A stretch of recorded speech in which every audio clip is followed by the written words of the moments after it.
Let's talk markets, and I'm being joined by Mr. Paul Azum. He's a stockbroker and also an equities trader with Planet Capital Limited. Mr. Paul, the market is slightly positive today, up 0.02% from our figures.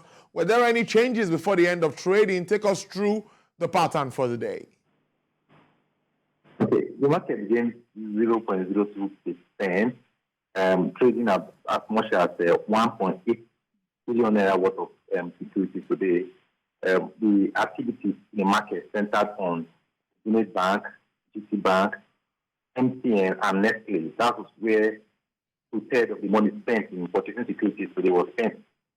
We have stocks that recorded gains, and most of them were low cap stocks like International Energy, Commercial Warehouse Group, Capacity, John Oates, and Linkage Assurance.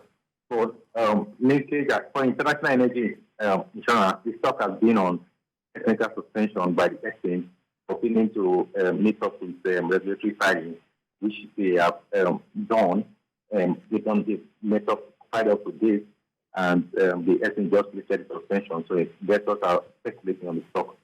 Apart from that, most of the stocks that recorded gains and losses were low cap stocks and were driven by profits of demand and supply for the day.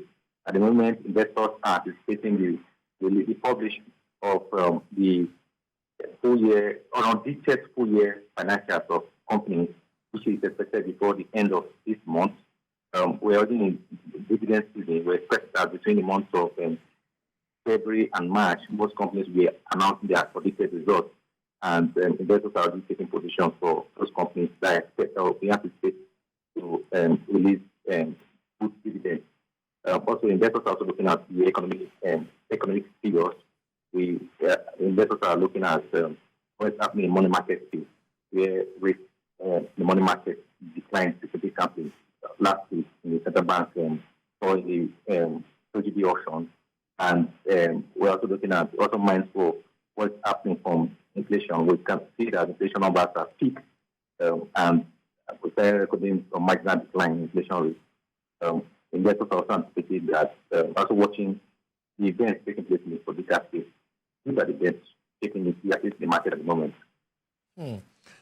Well, let's look at the losers for today. We have C&R Leasing, we have Charms PLC, Sovereign Inc., UP Red Real Estate, Royal Exchange.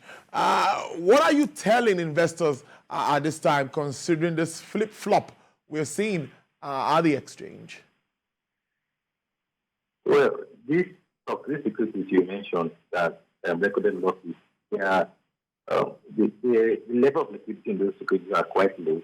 So in any given day where you have a surge, an increase in supply of those securities, you see a large decline in the price of those securities. So because they are not very liquid, the volatility in those class of securities is quite high. However, where investors are taking their bets or taking their investments on, like I said earlier in this conversation, 2/3 of investments made in market today were made in Unit, GT Bank, MTN, and Nestle. The price of these liquid stocks are fairly stable. They are not as volatile as those liquid segments where you see high volatility. I must thank you so much, Mr. Paul Azum, equities trader, Planet Capital Limited, for your time on the show as usual. Thank you.